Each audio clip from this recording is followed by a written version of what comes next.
Assalamualaikum warahmatullahi wabarakatuh. Alhamdulillahirabbil alamin. Assolatu wassalam asrofil anbiya'i wal mursalin nabiyina Muhammadin wa ala alihi wa sahbihi ajmain. Amma ba'du. Segala puji bagi Allah Subhanahu wa taala yang masih memberikan kita nikmat sehat, kesempatan berkumpul, dan kekuatan menjalani peran sebagai istri, ibu, dan bagian dari masyarakat. Sholawat dan salam semoga tercurah kepada Rasulullah Shallallahu Alaihi Wasallam, teladan terbaik dalam kesabaran, kelembutan, dan keteguhan hati. Ibu-ibu Aisyah yang dirahmati Allah, hari ini kita akan membahas sesuatu yang sering tidak terlihat, tetapi sangat menentukan kualitas hidup kita, yaitu kesehatan mental. Kadang tubuh kita terlihat sehat, tetapi hati kita lelah. Senyum kita terlihat cerah, tetapi batin kita menyimpan beban. Islam tidak hanya mengatur ibadah lahiriah, tetapi juga kebersihan dan ketenangan hati. Pertama yang akan kita ulas mengenai memahami kesehatan mental dalam perspektif Islam. Kesehatan mental bukan berarti tidak punya masalah. Bahkan kita tahu bahwa para nabi pun diuji dengan ujian yang berat. Nabi Ayub diuji sakit bertahun-tahun. Nabi Yakub menangis karena kehilangan anaknya. Bahkan Rasulullah Shallallahu Alaihi Wasallam mengalami tahun kesedihan ketika beliau juga ditinggal oleh istri tercintanya. Namun yang membedakan adalah bagaimana cara merespon ujian. Kesehatan mental itu merupakan kemampuan seseorang untuk kita mampu punya kapasitas untuk tetap berpikir jernih saat ada masalah. Kita mampu untuk mengelola emosi tanpa melukai orang lain, tidak kehilangan harapan, dan kita tetap merasakan atau memiliki makna hidup. Nah, dalam Islam, ini dekat sekali ibu-ibu semua dengan konsep sabar. Sabar itu bermakna bahwa seseorang itu mampu mengelola emosi saat dia mendapatkan ujian. Konsep yang kedua yaitu syukur, di mana kita diminta untuk fokus pada nikmat yang masih ada. Konsep yang ketiga yaitu tawakal, atau menyerahkan hasil kepada Allah setelah kita terus berikhtiar dan kita terus berdoa. Allah berfirman dalam Quran surat Al-Insyirah ayat 6 yang kita tahu, inna ma'al yusri yusra. Sesungguhnya bersama kesulitan ada kemudahan. Ayat ini bukan mengatakan tidak ada kesulitan, tetapi menegaskan bahwa kesulitan selalu ditemani, selalu dibarengi dengan kemudahan. Posisi kita atau peran kita sebagai ibu, sebagai perempuan, dan berbagai peran yang harus kita jalankan, itu tentunya bisa menimbulkan beban psikologis. Karena yang kita tahu, kita sebagai ibu, peran kita banyak. Mengurus rumah, mengurus anak, mendampingi suami, kadang juga kita bekerja. Seringkali kita menuntut diri harus sempurna. Jika anak bersalah, kita merasa gagal.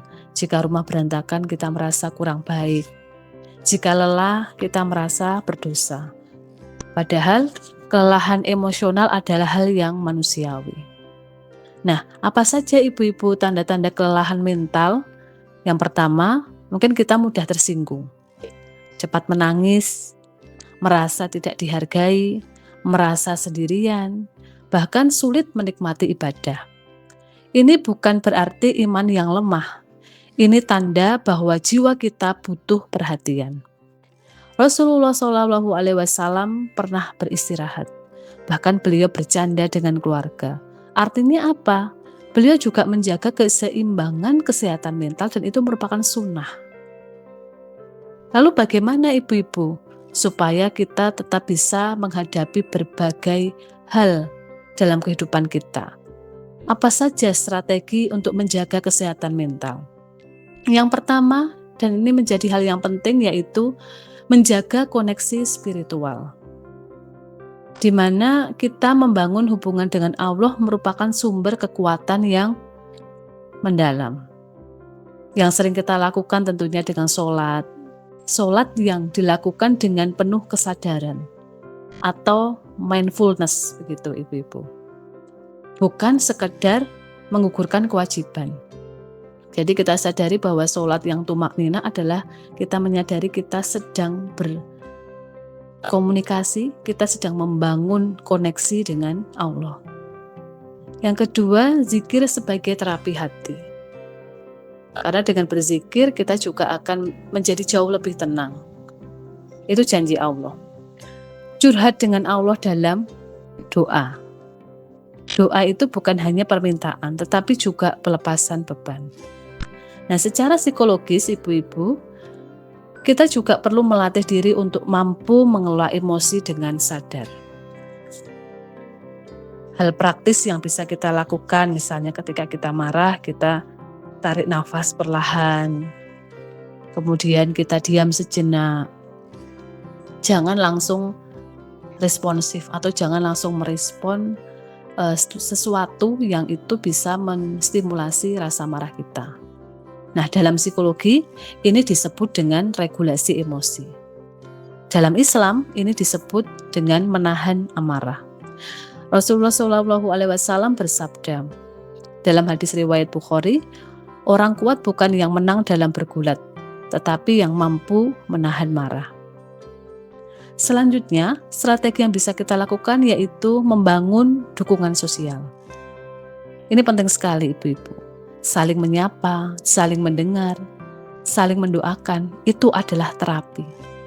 Ya, kadang yang kita butuhkan itu bukan solusi ya, tapi kita butuh didengar, kita butuh diperhatikan, kita butuh ruang untuk diri kita sendiri. Jadi ketika kita merasa lemah bukan berarti kita tidak mampu gitu ya, tapi kita sedang butuh sesuatu untuk bisa menguatkan diri kita. Entah didengar gitu ya, entah kita membutuhkan waktu berkualitas untuk diri kita sendiri.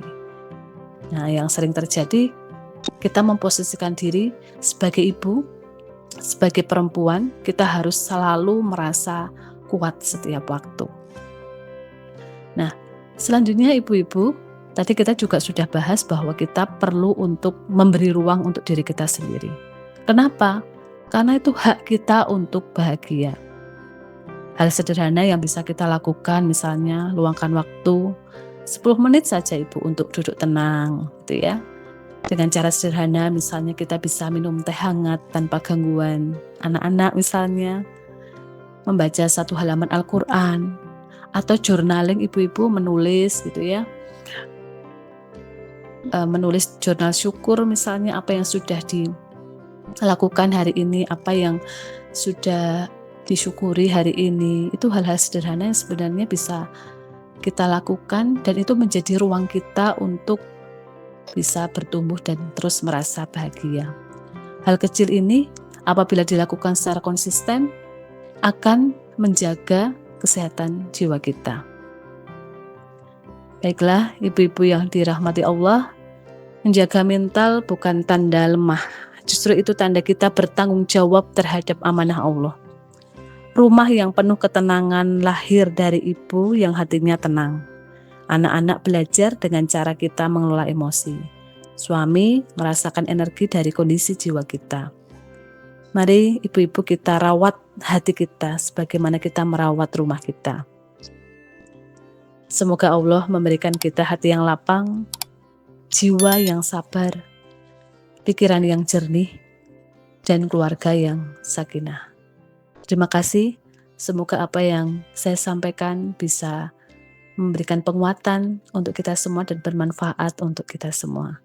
Billahi taufik wal hidayah. Wassalamualaikum warahmatullahi wabarakatuh.